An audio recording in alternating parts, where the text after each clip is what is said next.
My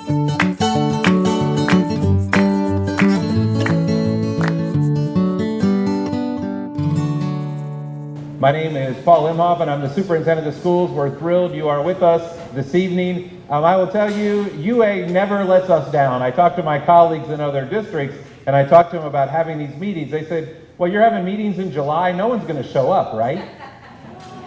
Yeah, in UA, people show up, and so we really appreciate you coming out.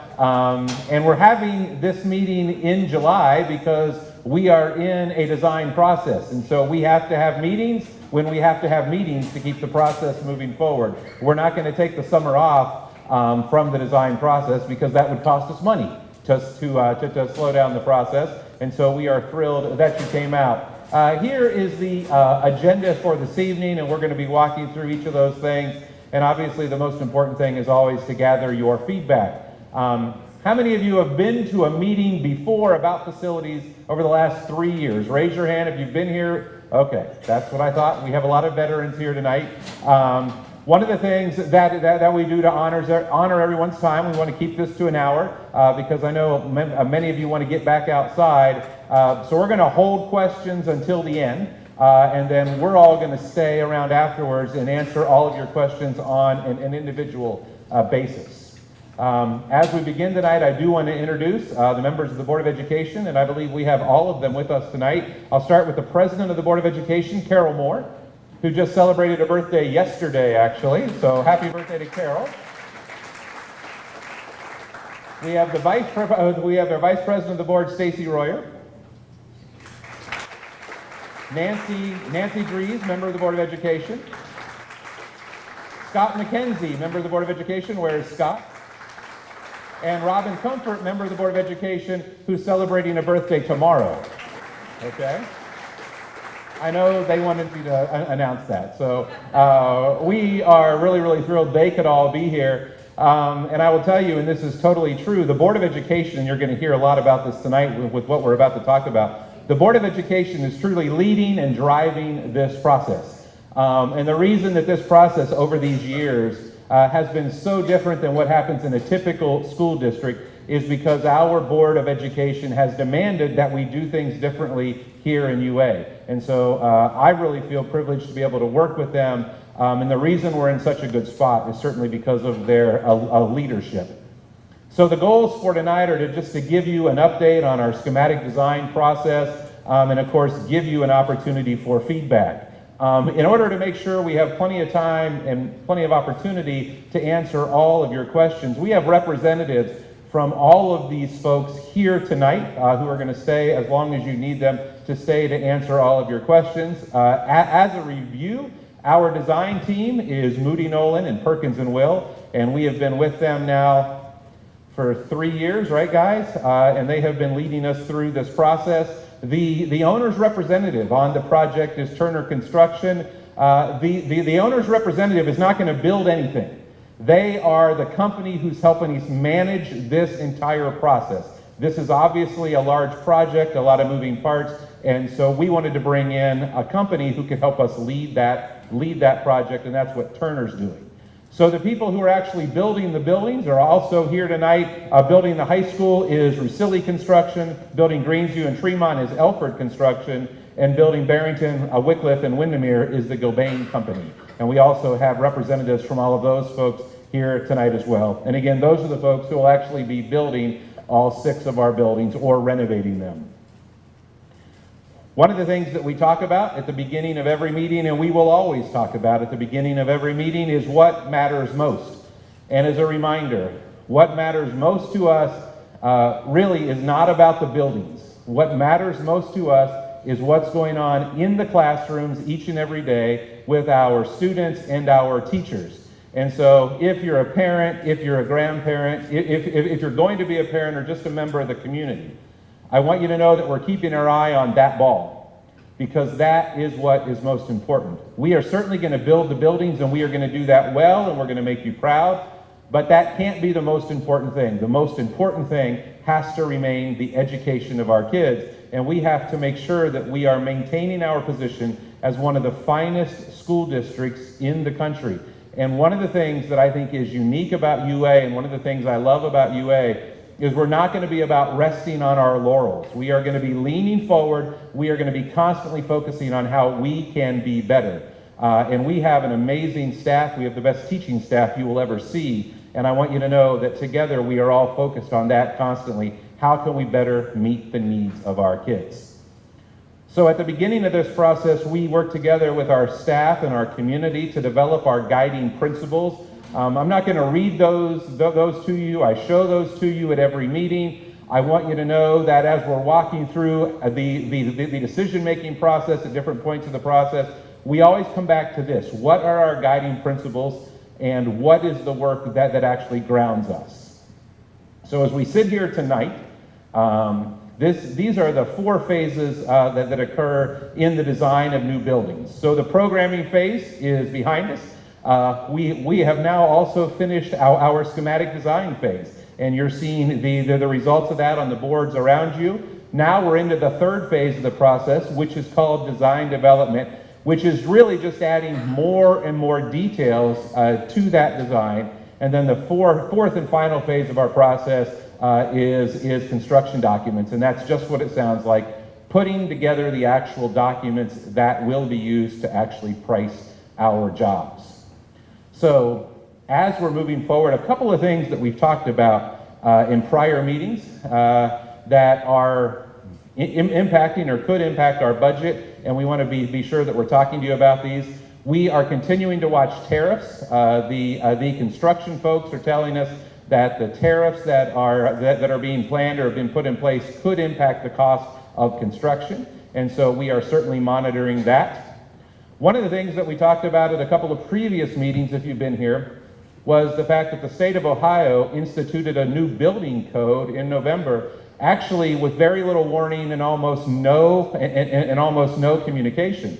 And that code required us to put in tornado shelters in all of our buildings that would stand an F5 tornado, and would also allow us to shelter in place for a period of time in our buildings. And we'd have to have special generators and water holding tanks and all kinds of things. And to actually fulfill that code requirement was going to cost us millions of dollars that we had not budgeted for, because we were not notified that this was going to happen. So what we did is we joined together with a number of other school districts, and we asked the state of Ohio to actually put the brakes on that a bit, and to give us some time, and to let those of us who were already in the pipeline, that already had budgets in place, to be able to follow the previous code instead of the new code. And I'm pleased to announce that the General Assembly passed a bill and had that language in it, and the governor signed that. So those are millions of dollars that we're not going to have to spend, which was good news. But please know, the buildings are still going to be very, very safe, and are built with shelters in the buildings. So if there is a tornado, there are assigned places for students to go. So it's still a very, very, very safe building code. But it doesn't involve those millions of dollars in that new code. The other thing we talk a lot about, and I want you to know, is continuing to happen. We are growing, and we are growing quickly. And every summer, and we're in the midst of it now, people are moving in, right? And it seems like almost everyone moving in has lots of kids. And so they are coming to our schools, and that is great. But throughout the process, we have been continually focused on how to make sure we have enough room for all the kids that are here now and all the kids that are going to be coming here. So one of the things that is occurring on all the projects is we are actually building for growth, and we're also assigning on each of the projects, if we need to add on in the future, where is the next logical spot to actually add on to our buildings, so we can be thoughtfully planning for that. So tonight, one of the things, again, if you've been here before, you may have heard me mention something about budget. Has anyone ever heard me talk about budget? Okay? The budget is the budget. We are not going to go over budget. There is no mechanism to go over budget. We are a public school district. We only have the money you have given us. Okay? So we have to stay on budget. There is no mechanism to go over budget. And so how do we make sure we stay on budget? At the end of each of those phases of design, remember we have a programming, schematic design, design development, and construction documents. We have multiple estimates done of all of our projects to make sure we're staying on budget. And at the end of each of those phases, if we see an estimate that is higher than expected, and again, I know I've mentioned this in the past, we go through an exercise that's called value engineering, okay? And what that does is it keeps the project on budget. And so one of the things we're going to be talking about tonight, specifically here at the high school, and Steve Turks from Perkins and Will is going to walk you through this in a couple minutes, but I just wanted to give you some context. So at the end of schematic design on the high school, we had 3 different estimates done just to be thorough, okay? Because the high school part of this project is a big chunk of the project. And the hard cost construction budget for the high school is approximately $110 million. We had 3 estimates done on the initial design, and all of those estimates came in at about $125 million, which is $15 million more than our estimate. And so at that point, we knew we had to go through a value engineering exercise because we have to stay on budget. There is no mechanism to go over budget. But the other thing that is important to note is we also have to stay on schedule. Because if you start to lose weeks and months in the construction schedule, that actually costs you money. And if you start spending additional money on schedule, that is money that you can't spend on the building. Are you following that so far? So about 3 weeks ago, we actually found out about that difference in the estimate and the amount of money we had allocated for the high school. And so the Board of Education tasked our design team and Turner and Russilli on the high school with keeping the high school on budget without sacrificing even one part of the academic program. Because the Board of Education has made it clear throughout this whole project that what matters most is the academic program. And so they sent them on their way, gave them less than a week to come back with ways to keep the high school on budget without sacrificing the academic program. Now, you might ask, where did that big difference between the estimate and our budget come from? I'll tell you what one of the major drivers was. One of the major drivers was the high school site. One of the things that I did not realize, and I was surprised to learn, is Brandon Road, which is on this side of the building, is 8 feet higher than Mount Holyoke on this side of the property. So when you start doing things like moving stadiums and moving buildings, and you have to start moving dirt around and taking dirt out or bringing dirt in, one of the things I've learned in construction is dirt is really expensive. And bringing it on or taking it off costs a large amount of money. If any of us are looking for a second career or a business to go into, I think there's money to be made in dirt. I really, really do. The other thing that was really driving our site costs was when you start to build new or renovate buildings, you have to follow current storm water retention code.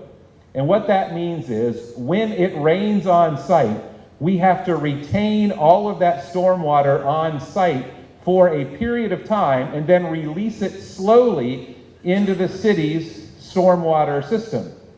That can be very expensive, and if you've ever been to a shopping mall that has a beautiful pond with a fountain, you ever seen that? That is a retention pond for stormwater. That is not there to look beautiful. That is the cheapest way to actually retain stormwater. Well, how many of you know on this high school site, we don't have room for a big pond and a fountain, right? So in that initial plan, what they put in was underground stormwater detention, which are series of bigger pipes getting smaller and smaller, which will hold the water and then release it more slowly. So all of those things on the site, including that underwater detention, added up to millions and millions of dollars. And so one of the big moves that has been made in order to keep us on budget, and Steve will talk about this in a minute, is we are actually going to build a new stadium on the site of the current stadium. Because if we don't move the stadium, we save a lot of money on the stormwater detention. So what's going to happen is we're going to keep the turf field, which is there and it still has life in it, and we're going to keep the visiting bleachers, which still has life in it, and we're going to keep some of the light posts, and everything else is going away. The track, the home side bleachers, all those things, and we're going to build a brand new stadium. And you might be shocked to realize, and we were, that saves us about $6 million. Okay? And we still get a new stadium. So then we went back to the campaign and talking about the bond issue. And if you'll recall, our financial advisory board, which was the group of private sector business folks who actually recommended us to move the stadium, if you recall, which is what we elected to do in the plan, they actually told us we should move the stadium for two prime purposes. They said the first was we should move the stadium so we can put the front door of the high school on Zollinger Road, because our first responders felt strongly that the front door of the high school needed to be on Zollinger instead of on Brandon, because you want maximum access to the site in case of an emergency. And so that was obviously safety is the most important thing. And they also wanted us to move the stadium because they wanted us to be able to keep all the athletic fields together. And in the initial planning process, when we were looking at where a building could go, we thought that putting a building around the stadium was going to actually separate the stadium and the other fields. So when we got into the design process and started designing the buildings, Perkins and Will has been able to design a building that is incredibly efficient, meaning a lot of building on a small a footprint, generally speaking. So at this point, we know that we can keep the front door of the building on Zollinger, keep the stadium where it is, and keep all of the athletic fields together, meaning we can meet all of the requirements that were laid out for us by the Financial Advisory Board without moving the stadium. So the reason for moving the stadium went away, and the Board of Education felt strongly spending $6 million to actually do something that didn't need to be done would be clearly a waste of dollars and would be a violation of putting academics first. And so we took those dollars to protect the academic program. And Steve is going to show you a drawing of what that's going to look like. The other major move is, and I'm going to have Steve explain this one when he comes up, is we took the academic wing from 4 stories to 3 stories. And so we made it longer, and we made it 4 stories, and when we moved it from 3 stories to 4 stories, which also saved a lot of money. And so those 2 moves and a variety of other things are keeping us on budget. And I want you to know that we're not giving up anything in the building. We have reorganized some things, but the only thing we have lost in the building is this. We have lost the plans for an elevated track around the gym. We had to lose that, which again was fine because you can recall what the Board of Education told us. The charge was, what comes first? Academics, okay? And so we kept everything else. We did not lose a classroom. We did not lose a collaboration space. We did not lose anything, and we were able to stay on our budget. And so I'm going to ask Steve to come up, and he's going to walk us through what these changes look like. And he's going to show you briefly what's going on at the other buildings. And then what's going to happen is we're going to break into teams, and we're going to give you a chance to go look at the other buildings, and there's going to be a feedback exercise as well. So I explained those briefly. Steve's going to explain them much, much better as we talk about the high school first. So Steve, it's all yours. Thank you, Paul.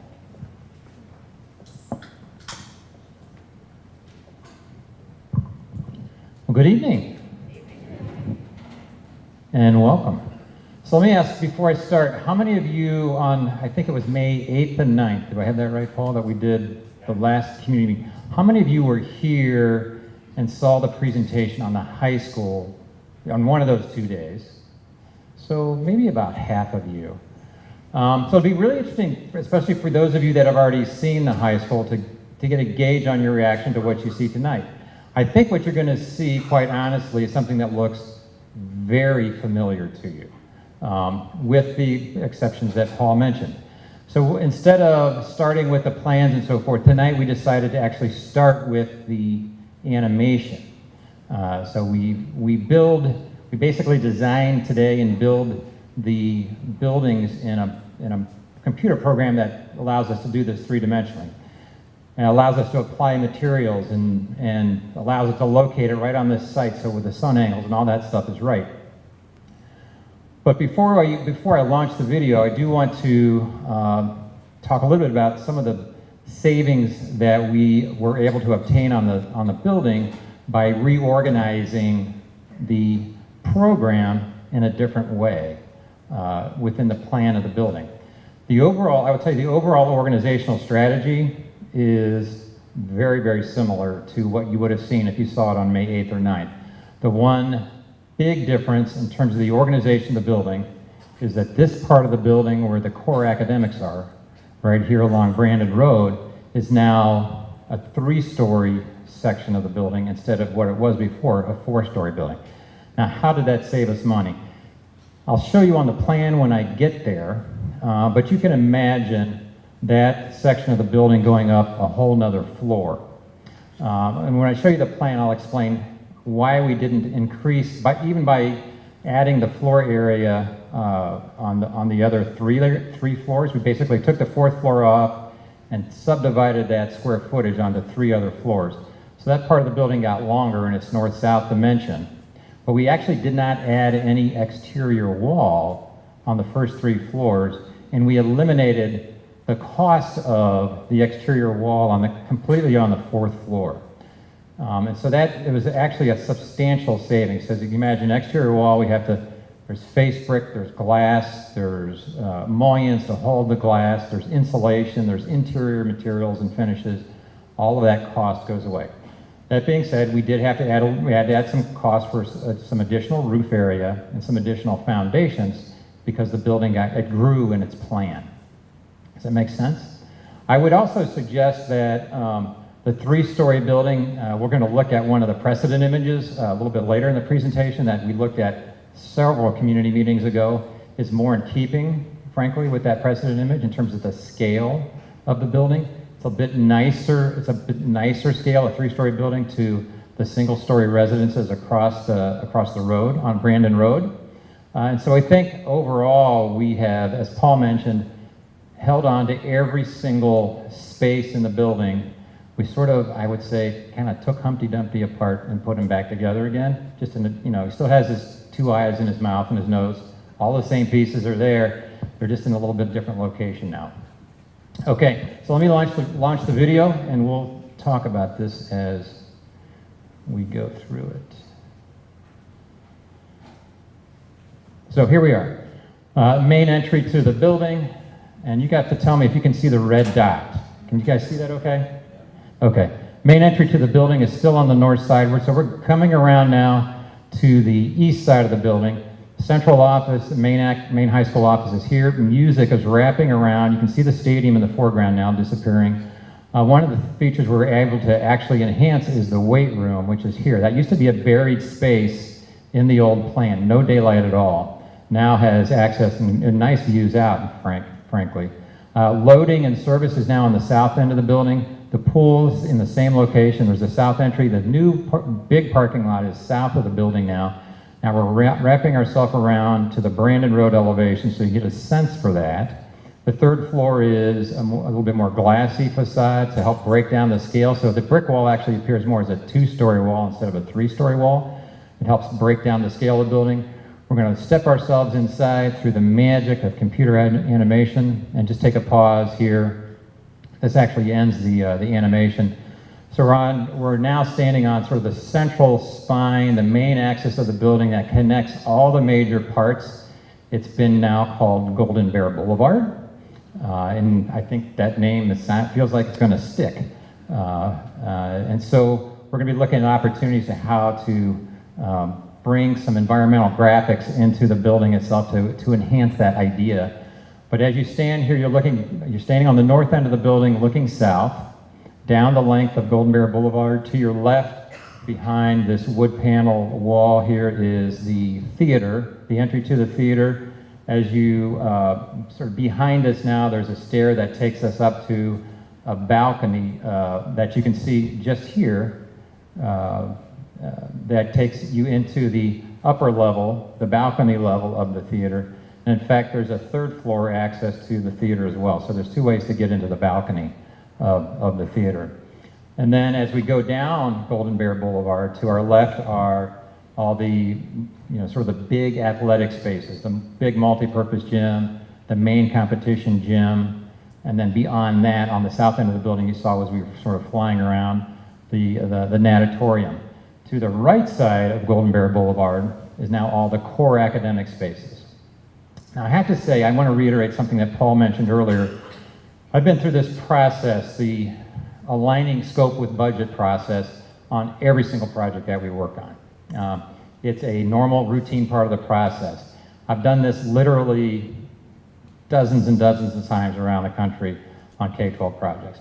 And I really, after I felt so strongly about the outcome of the process, that I shared some sentiments with the board after that process, which basically was, hats off to the Board of Education. They really kept their eye on the ball and focused on academics. So everything that Paul was talking about at the beginning of this presentation in terms of keeping the first things first, and that is what's happening with academics and in the classrooms every day, is exactly what the Board of Education did with the choices that they made on a list of items that could be taken as to reduce the cost of the project. So I felt strong enough about that I wanted to share that with you.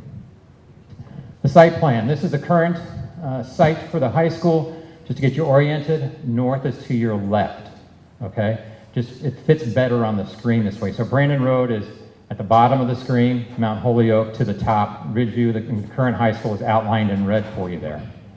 The new plan, the new site plan, if you saw this and compared it to May 8th and May 9th, the major pieces, with the exception of a couple, are in the same place. The building is at the northwest corner of the site, sort of tucked into Zollinger and Brandon. Its front door addresses faces Zollinger. In fact, it will have a Zollinger Road address when that is all said and done. The stadium, as Paul mentioned, is being built in the location of the current stadium. The playing surface, the synthetic turf, has got a number of years of good serviceable life in it, so we're going to hang on to that. But the track's getting resurfaced, new home side bleachers, new press box. The light poles that hold the lights are actually in very good shape. We're going to replace the light fixtures at the top with LED lights, a more energy efficient light. The visitor side bleachers have serviceable life, so those are going to be held on to. You might recall that the stadium was further south and we had a large parking lot to the north on Zollinger. Because of the site geometrics now, with the stadium staying where it is, that larger parking lot has been located to the south end of the building. The building slipped a little bit to the north. The tennis courts are getting, if you played tennis on those courts, you'll know that there are some fairly substantial cracks that run through them. So the top layer is coming off, the base layer is coming off. It's going to get a new base layer, a new top layer, a new playing surface. These site elements are exactly where they were before, with the exception of the tennis area. I'm sorry, not tennis, but softball has slid further to the west to allow parking here, to get as much parking as we can. Actually a nice site move, and MKSK, the landscape architect, has done a great job, in my opinion, on all the sites. Working out all of these details, because it really backs the backstops up together, so there's more opportunities for sharing some facilities there. As we go forward, so there, as you can see, the existing high school footprint, just to give you an idea of where those pieces sit relative to the building you're in right now. Okay, let's take a look at the building diagram. As I mentioned, all of the functional spaces that were in the program May 8th and 9th are in the program today, same square footages. It's just been reorganized a bit.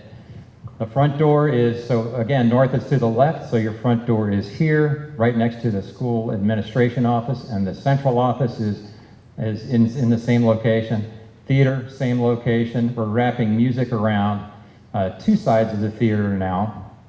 You might recall in the previous iteration, this is one change in the plan, that the dining function used to sit basically in this location. It spanned from Golden Bear Boulevard out to the east side of the building. And the reason for that was we were bringing service in at this location. With the stadium essentially staying in its current location, we can't do that anymore. There's just not physically enough space to do that.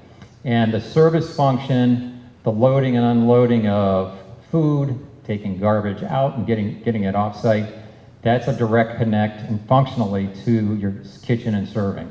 So that has been reconsidered. It's coming in now on the south end of the building because we've got parking down here now instead of we used to have parking up here. So we're taking good advantage of the paving that we'll have there anyway for parking and bringing service in here, kitchen and serving. And so we still have the same basic relationship from dining as pre-function into the main gym, which you'll see in a second sits right here.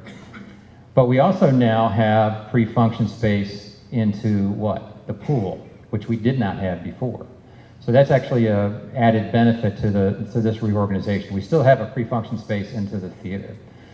The academic neighborhoods here, the admin, or not the admin, but the core academics, it got longer in plan, but shorter, as I mentioned earlier. The same spaces are there. It stacks up on 3 floors.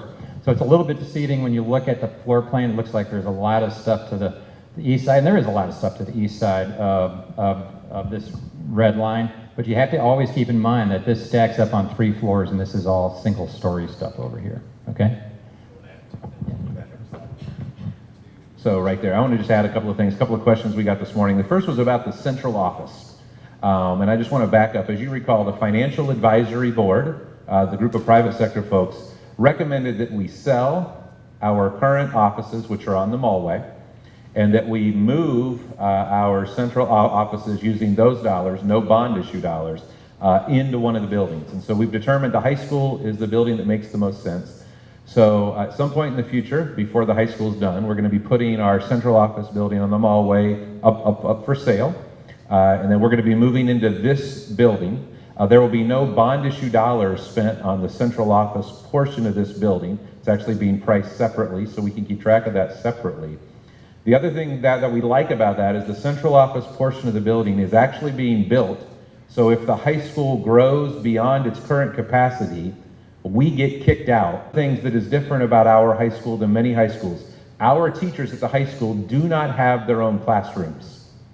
And that means we can build fewer classrooms because classrooms are being used all day. As opposed to when teachers have a free period, the room would be empty. That is not how it works here. Classrooms are always being used and teachers are coming and going in different rooms, but that means teachers need a place to call home. So in the current building, they have a desk somewhere in the building, and in this building, all those teacher cubbies are going to be in that area marked admin. So again, that is teacher space. It's not 3 stories of space for 75 principals, okay? That's not what's happening, okay? That's teacher space. Thanks.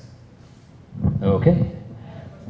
We're going to take questions at the end, and at each of the individual schools. All right, so this is now going to give you the first glimpse at the detailed floor plan. I did the diagram right over the top of this, so all the spaces are where they were in the diagram. But just to get you oriented again, here's your main door, front door on the north end of the building, and its companion door on the south end of the building. That is off of the major area for student parking to the south. Golden Bear Boulevard organizes all of the major components now on the campus, starting with administration, performing arts and music, the multi-purpose gym. The theater has a black box theater as well. The main competition gym and the natatorium to the east, and to the west, the core academics. The core academics are organized just like they were before. And what I mean by that is There is a neighborhood of what we're calling studios, or what you would normally call classrooms, that sort of wrap around a common collaboration space that has a variety of things happening in it. It's a 2-story space, so the commons happens on the 1st and 3rd floors. So this space here is open. It's a 2-story space. It's got small group spaces located off of it. Some of the classrooms themselves can open to it to provide some additional flexibility. So that traditional 1950s high school would be, here's a corridor for science, here's a corridor for English, same classrooms down each side of the corridor, very little flexibility in terms of room size and type. So what we're trying to do is build into this some differentiation in terms of room types. So from small groups to handle 3 or 4 students working together, to a half a dozen, to 12, to a regular sized classroom, to 2 classrooms coming together, 3 classrooms coming together. So in your traditional factory model high school, that was never the case, because we only did 1 teacher to 25 students typically. So those neighborhoods are at the north end and the south end, and then spanning between those, Paul has already talked about that administrative area. So that is, again, places for touchdown spaces for teachers, but there's also going to be assistant principals and guidance counselors will be out there. And a big idea with that is providing direct access, or, sort of very close access to students where they spend the majority of their day. So if I need to get to a guidance counselor quickly, they're right there where my core academics are. So those academic spaces in the center then are science, they're art, they're tech, engineering type spaces that span between those 2 neighborhoods at each end. Supporting the athletics then are a variety of spaces. I did mention the weight room, which is now, it used to be a buried space, internalized in the building. It's now, we were able to get it on the exterior since it's a space that a lot of the students use. It's got nice windows now looking out to the east. But all of those, whether they're coaches' offices or physical education locker rooms, athletic locker rooms, and so forth, are located directly adjacent to those athletics. The pool, of course, has got its own series of locker rooms. We still are providing a community access and some community locker rooms right along here, so that if the school district decides to, there's a way to get community members into the pool, even during the school day, let them use it and get them out without them ever having access to the high school. It's a decision. Operationally, the school district can decide if it wants to do that, but we're designing the building so that you can do that. Now, as we go up on the building, you're going to see a lot of spaces start dropping off, mainly in this part of the building, because those are all 1-story spaces. We still have the balcony for the theater. There's the 2nd floor for both the high school administration and the central office administration, which is the orange area here to the north. And then as we work our way up the building, you're going to see that core academic area stacks itself up on 3 floors. So here's that open to below space that I mentioned, with the classrooms that ring it and wrap around it. We're looking at ways to bring a lot of natural light. We're going to look at a few renderings here in a moment into Golden Bear Boulevard to bring as much natural light into all of these spaces as we possibly can. On this floor, again, administrative spaces, teacher area and APs and guidance counselors. The media center then is on levels 2 and 3. So, and in this building, you're on 1st floor and 2nd floor in the media center. In the new high school, it's going to be on levels 2 and 3. Directly below the media are media-related spaces being called convergence media. It's where WARL is. It's the R&D lab, some recording spaces. So it's related, but yet different, but still specialized spaces. Here we are on the 3rd floor. Again, core academics has stair-stepped up. There is, as I mentioned earlier, 3rd level access to the balcony, at the back side of the balcony, to the theater. So on 3 levels in the balcony, the theater itself will have an elevator that takes you, can get you up there. It'll have internalized stairs that can get you up there as well. Sometimes I get asked about ADA, the American with Disabilities Act, and yes, there will be, the building has to meet ADA. There will be an elevator where we need to have elevators. There's one in the core academic area located just here. There's one here for the theater, and then we've got one on the floor plans below in the central office area to get you between those floors. We are looking at this entire area of the building. We're on the third floor here, structuring this part of the building to be able, Paul mentioned the first relief valve, which is sort of kicking the central office out and converting that space into what? Academic space. There's a second relief valve that we're looking at and dialing into the structure at this point to be able to go more vertically. We were doing this before, if you might recall, in that same location, to be able to add up instead of out. So we can add a third floor over the top of the administration and music spaces to gain more academic space if the enrollment ever demands that that needs to happen, okay? Going back several community meetings ago, this is the one image that got nothing. It actually did not get, if you remember, we did yellow dots for thumbs up and black dots for thumb down. Did anybody remember putting dots on? Okay, this is the image that I think it got 43 yellow dots and not a single black dot, as we did the italic. So as we look at the still renderings for the exterior of the building, I think you're going to see some similarities between what you see here. So an articulated brick two-story mass with a more glassy third floor. So we just want you to know we heard you and that we're dialing this into the thinking about the design. An aerial image now looking we're in the northwest looking towards the building, towards its main entry, the main academic area. Here you can see those sort of vertically articulated two-story mass, a little bit more glassy three-story mass with a little bit of relief on that third floor to break up the roof line of the building, again to break down the scale and the mass of the building. The main entry to the high school, the district central office entry, and then music spaces wrapping around the theater. The athletic spaces are here, and of course the core academics.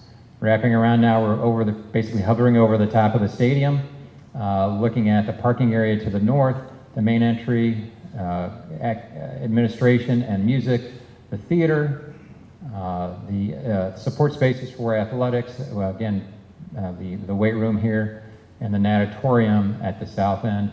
And then now we're at the view from the southwest.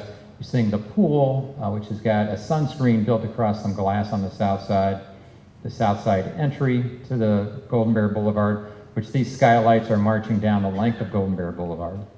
And now the Brandon Road elevation, again, you can kind of see that two-story brick area with a little bit more glassy on the third floor to help break down the scale and mass.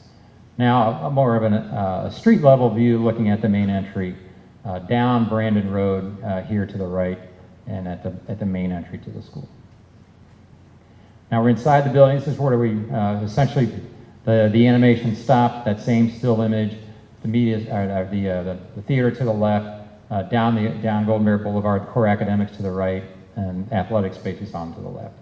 Up one level, an elevated view. So this is the stair I had mentioned that gets you up to the balcony level for the theater here, but just gives you more of an elevated perch looking down Golden Bear Boulevard. That's it for the high school. Now for the elementaries, we're gonna do as much detailed explanation as you want at the individual boards. What I will share with you are two things: the site plan. We'll talk a little bit about the building planning on the site plan itself, and then one exterior image. But the boards themselves have a variety of exterior images and some interior images as well. So Barrington Elementary School, the current existing building is right here. The addition for Barrington, Greensview, and Tremont show up in yellow. So be watching for this yellow color. It's a bit faint. The room is still a bit bright even at this hour, but it's right here, the addition.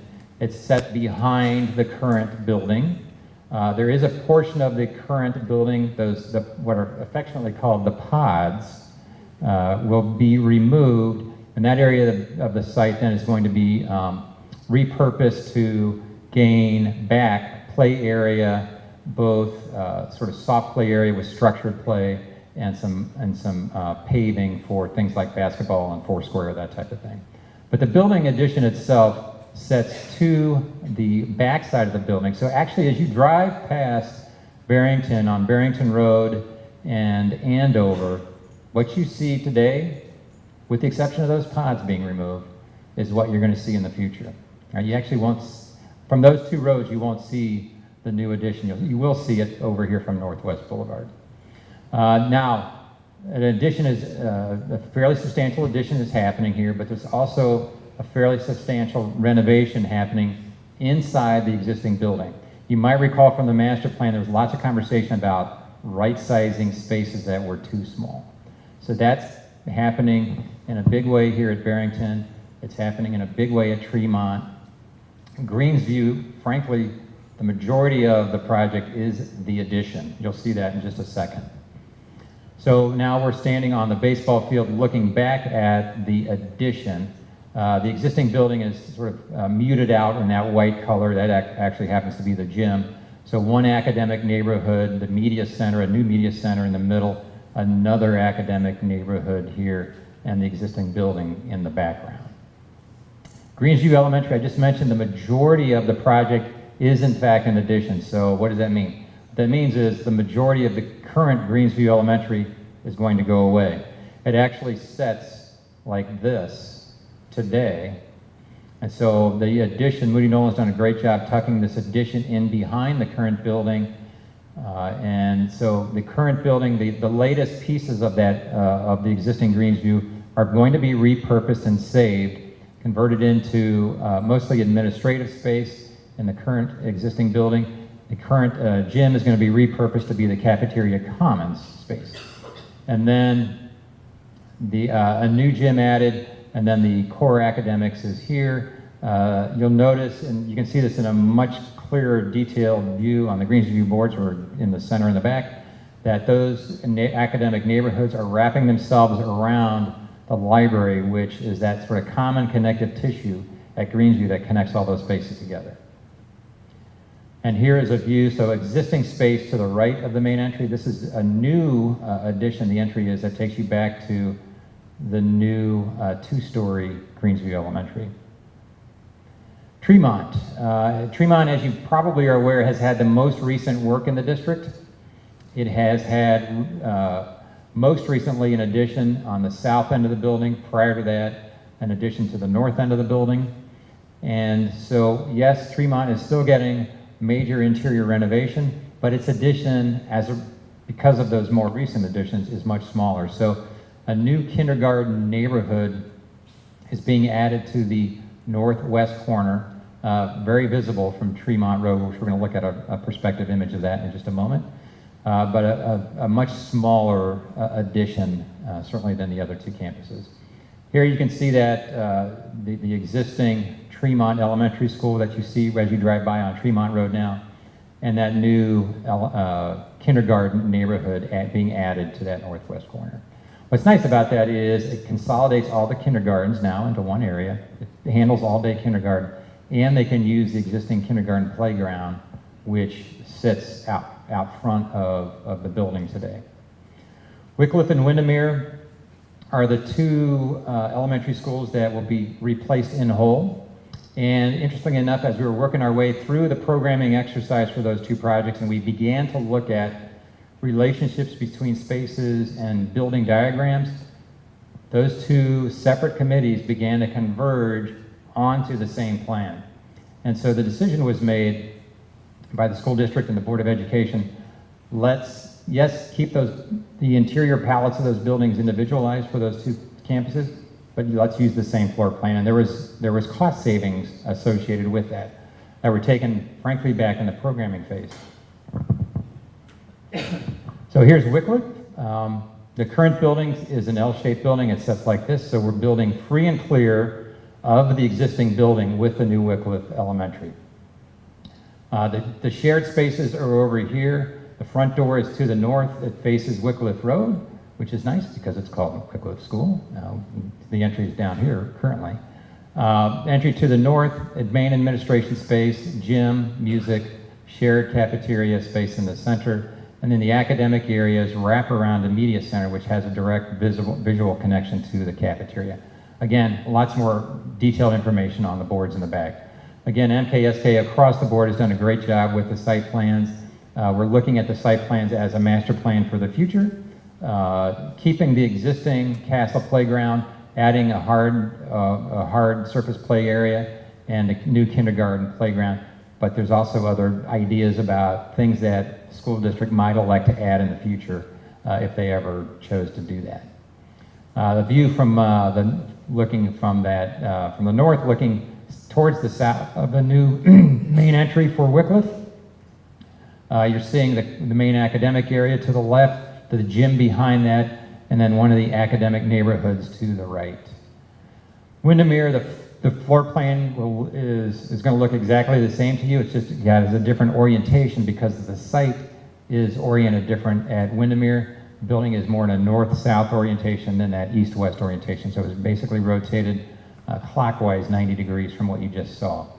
Its front door will face with a new drop-off, just like Wycliffe, off of Windermere, with the gym space and music, the cafeteria, and then the core academics, those academic neighborhoods wrapping around the media center.